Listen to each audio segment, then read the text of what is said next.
Olá, meus amigos. Hoje a gente vai conhecer o depoimento, o desabafo de uma brasileirinha que fala o seguinte: me chamo, eu não sei se eu posso falar o nome dela, então não vou falar, tá? Sou da Igreja Mórmon há 22 anos. Sou conversa e meu esposo é nascido e criado no Evangelho. Graças ao eterno Criador, que não tem nada daquele ser de carne e ossos que a igreja ensina, um Deus mau e vingativo, nunca me senti à vontade no templo. Na verdade, nunca senti nada lá dentro, a não ser uma vontade imensa de sair de lá, que não sabia explicar, e agora sei muito bem. Meus questionamentos foram bem válidos, porque antes de ler qualquer coisa, já percebia coisas estranhas por mim mesma. E aí tomei pesquisas que acabaram por consagrar e atestar minhas dúvidas. Tenho sido muito tolhida por meu esposo, que não aceita, por exemplo, que eu não use mais os garments, ou que eu não levante mais a mão em apoio, ou não aceite mais chamados. Sinceramente, tenho medo pro meu casamento, porque meu esposo é muito fervoroso na fé mórmon e tem me feito até ameaça sobre nosso casamento. Minha filha tem 15 anos e não quero que ela cresça e siga nessa enganação. Sei que a igreja ensina boas virtudes, mas isso tem um preço a pagar lá na frente. Se trata de seita muito bem organizada, em que os membros pagam para trabalhar para ela em nome de Deus. Não quero mais frequentar, inclusive já parei de guardar o dia do domingo. Só não fazia antes porque tinha medo de comprar até um remédio se estivesse com alguma dor. Judiação. Incrível como fazem uma lavagem cerebral conosco. São tantas coisas que tenho a falar, mas meu último chamado como presidente da Sociedade de Socorro da Estaca foi o estopim para minha libertação. O ego exacerbado dos membros em querer fazer para aparecer e disputar por cargos mostra uma disputa de poder medíocre, que vence quem tem o maior dízimo e quem segue obedecendo como um boi cego. Minha querida, muito obrigada por mandar aqui o teu depoimento pra gente, que é curtinho, mas toca em dois pontos que eu considero extremamente importantes. Pontos sobre os quais a gente não se dá conta, tá? Bom, primeiro, antes de comentar esses dois pontos que eu achei importantes, mais importantes do que tudo mais o que você disse, eu espero que teu marido consiga separar o casamento de vocês, o relacionamento familiar de vocês da igreja. Eu espero que ele consiga separar as duas coisas.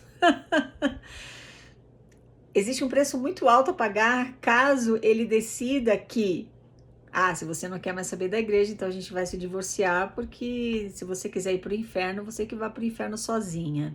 Essa frase que eu estou dizendo foi dita por presidente Spencer W. Kimball, se eu não me engano, no Milagre do Perdão, ou em algum discurso, mas essa frase marcou muito a minha mente na época, eu me lembro muito bem, em que ele dizia pros membros que se o cônjuge, um dos cônjuges, decidisse largar a barra de ferro, se afastar da igreja,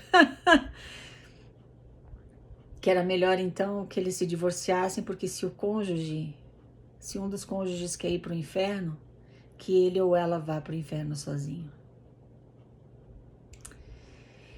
Então eu espero que não seja esse o caso do teu marido, eu espero que ele te ame mais do que ele ama a igreja. Eu espero que ele ame a estrutura familiar, a vida familiar que vocês têm mais do que ele ama a igreja. É o que eu torço para você. É o que eu torço para que seja o caso de vocês, tá?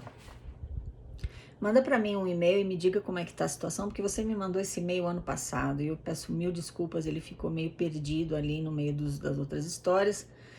Você mandou para mim em outubro do ano passado. Me perdoa pela demora, tá? Mas manda notícias e me diga como é que tá a situação de vocês, por gentileza. Viu? Olha o que ela fala aqui. Sei que a igreja ensina boas virtudes, mas isso tem um preço a pagar lá na frente. Como é que eu particularmente interpreto essa frase dela? E totalmente concordo e assino embaixo, sabe por quê? Porque eu fui criada na igreja. Eu conheci a igreja aos 9 anos de idade, nunca me afastei, fiz missão, casei no templo, fiz aquelas metas de progresso pessoal das moças, participei das conferências de carnaval, que hoje tem outro nome que eu não me lembro, fiz seminário diário, fiz instituto, criei meus filhos na igreja, até o ponto em que eles decidiram sair, mas eu cumpri todo o currículo, então eu posso dizer exatamente, eu posso expressar pela minha experiência o que isso significa. A igreja ensina boas virtudes, mas isso tem um preço a pagar lá na frente. Eu não sabia o que era prisão mental até o momento em que eu saí de lá. Eu aprendi boas virtudes, aprendi. Só que será que só a igreja é que ensina isso de forma produtiva? Eu já comentei aqui com você que meu pai, por exemplo, ele era alcoólatra. Ele não era da igreja, não. Eu tive da igreja, não era de nenhuma religião. Eu já falei para você que eu tive sérios traumas de infância por conta disso. Mas, mesmo assim, a gente não podia falar palavrão dentro de casa. Ele podia, ele xingava, chegava bêbado em casa e xingava, falava tudo que era palavrão. Mas a gente, julga ele como quiser. Mas eu e minhas irmãs, nem pensar falar palavrão na frente dele. As roupas tinham que ser decentes.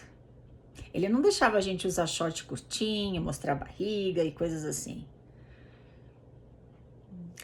E isso foi uma coisa que quando eu aprendi na igreja, para mim não foi novidade nenhuma, porque eu já estava acostumada, mesmo tendo 9 anos de idade, eu já estava acostumada a me vestir de uma certa forma e me comportar de uma certa forma. Qual foi o preço que eu paguei por ter sido criada na igreja? Eu abri mão da minha identidade, da minha personalidade. Eu vivi uma vida sem questionar. Vou te dar só alguns exemplos. Eu nunca gostei de usar saia, mas eu ia de saia para a igreja, ou vestido todo domingo, obviamente. Eu não gostava de visitar, mas eu ia por obrigação, porque eu era uma professora visitante. Eu abri mão de relacionamentos que eu tive com namoradinhos fora da igreja, entre aspas, porque eles não eram da igreja, só por isso. Eles já tinham um rótulo, não membro. E eu me casei com um membro da igreja, como a igreja ensina, ex-missionário, fiel portador do sacerdócio. Meu casamento não deu certo, nem ele nem eu fomos felizes. Foi um fracasso o nosso casamento.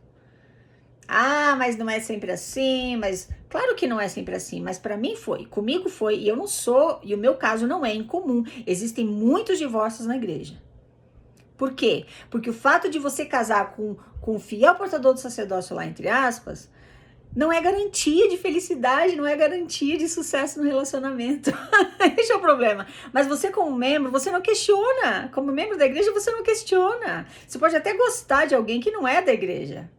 Mas entre aquele de fora e aquele ex-missionário, é claro que você vai casar com ex-missionário porque a igreja te ensinou assim, enfiou isso na tua cabeça.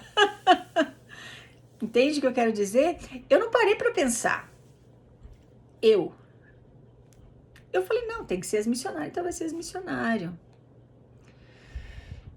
Eu me tornei uma pessoa exigente, perfeccionista, chata. E não só meu primeiro casamento não deu certo, como eu também causei muitos problemas no meu relacionamento com os meus filhos. Que graças a Deus eu consegui recuperar, mas ainda tenho muito remorso por exigências que eu fazia deles por causa da igreja. Eu adiei a minha faculdade, esse é o preço que eu paguei, como ela fala aqui. A igreja ensina boas virtudes, mas isso tem um preço a pagar lá na frente, tá? Eu adiei a minha faculdade, a minha carreira ficou em segundo plano, porque primeiro a igreja, chamados, casamento no templo, filhos, ficar lá em casa toda fofinha, cuidando da família, dos filhos, apoiando o marido nos chamados dele. Eu aceitei todos os chamados, eu trabalhei com a primária, moça, sociedade de socorro, escola dominical para os jovens, dei aula de seminário. A igreja controlou a minha vida até 5 anos atrás. Era o que a igreja queria, era aquilo que eu fazia. O fato de eu gostar ou não, me sentir bem ou não, era irrelevante. Por quê? Porque era Deus que estava querendo tudo aquilo de mim, pedindo tudo aquilo de mim, então eu me sacrificava. Paguei dízimo. Sempre que eu trabalhava fora, que eu tinha um emprego, o dízimo era sagrado. Eu paguei um preço alto. E o preço mais alto de todos que eu paguei, que acabou me levando a uma depressão, foi, ela comenta aqui da seguinte forma: o ego exacerbado dos membros. Como é que isso aconteceu comigo, na minha experiência? Quando eu estava bem na igreja, de acordo com os parâmetros deles, estava lendo as escrituras, estava fazendo oração pessoal, diariamente, fazendo oração familiar, com meus filhos, meu marido e tal. Bom, mas na minha juventude também. Quando eu estava fazendo direitinho as metas do progresso pessoal, frequentando seminário e namorando nos padrões, eu tinha minha autoestima elevada. Nossa, a Vânia é uma moça tão especial. Agora, quando como ser humano eu não queria fazer, eu deixava o livro de Mórmon para lá por um bom tempo, nem tocava no livro de Mórmon, oração, de vez em quando, aquela oração repetida todo dia, toda noite antes de dormir, por exemplo. Faltei no seminário uma semana ou sei lá o quê, e depois como mulher, eu não ensinei meus filhos isso, e a gente não fez no familiar, faz um mês que a gente não lê as escrituras. Quando esses vales espirituais, que inclusive tem um famoso discurso sobre isso, não lembro quem foi que falou essa bobagem, essa abobrinha sobre vales espirituais, quando você não está fazendo tudo certinho que a igreja pede de você, pede não, exige de você, você está no vale espiritual. A minha autoestima ia lá embaixo. Então o meu relacionamento comigo mesma, como ser humano, ele tinha altos e baixos, e só tinha um fator que determinava isso: a maneira como eu estava vivendo o evangelho, entre aspas. Como adolescente, se eu tivesse um pensamento de ordem sexual que é normal, eu me sentia a pior pessoa do mundo, porque eu tive um pensamento sexual. Eu me sentia suja, eu me sentia indigna. Às vezes eu não tomava o sacramento por conta de pensamentos que eu tive. Isso é desgastante, porque você se auto-sabota sem se dar conta, e era meu caso. Eu me auto-sabotei por 35 anos. Eu só estava bem quando o meu ego estava sendo massageado pelas coisas que eu fazia pela igreja. A Vânia é uma missionária destaca. Fui missionária destaca na minha juventude. Ela é tão poderosa. Meu Deus, eu tinha que colocar aquela saia ou aquele vestido, sair para visitar recém-conversos no vento, no frio do caramba em Florianópolis. Tem um vento lá que bate, chamado vento sul. Aquele vento te corta a alma de tão gelado. E eu ia. E eu me sentia, às vezes, frustrada e chateada. Falava, mas eu não queria estar aqui, mas eu não quero fazer isso. E aí eu me sentia mal, porque eu pensei assim: eu não devia estar reclamando. Eu devia estar feliz porque eu estou servindo ao Senhor. O preço que você paga para aprender e viver de acordo com aquelas virtudes que a igreja te ensina é um preço alto. E você fica viciado na aprovação daquela comunidade religiosa. Você quer ser bem vista pelo bispo, você quer ser bem vista pela presidente das moças, ou dos rapazes, ou da sociedade de socorro. Você quer ser bem vista, você quer ser considerada pela comunidade uma pessoa tão especial, tão poderosa. E agora tudo que você gostaria de fazer, que não está de acordo com aquilo, você joga de lado. E agora você é um zumbi espiritual.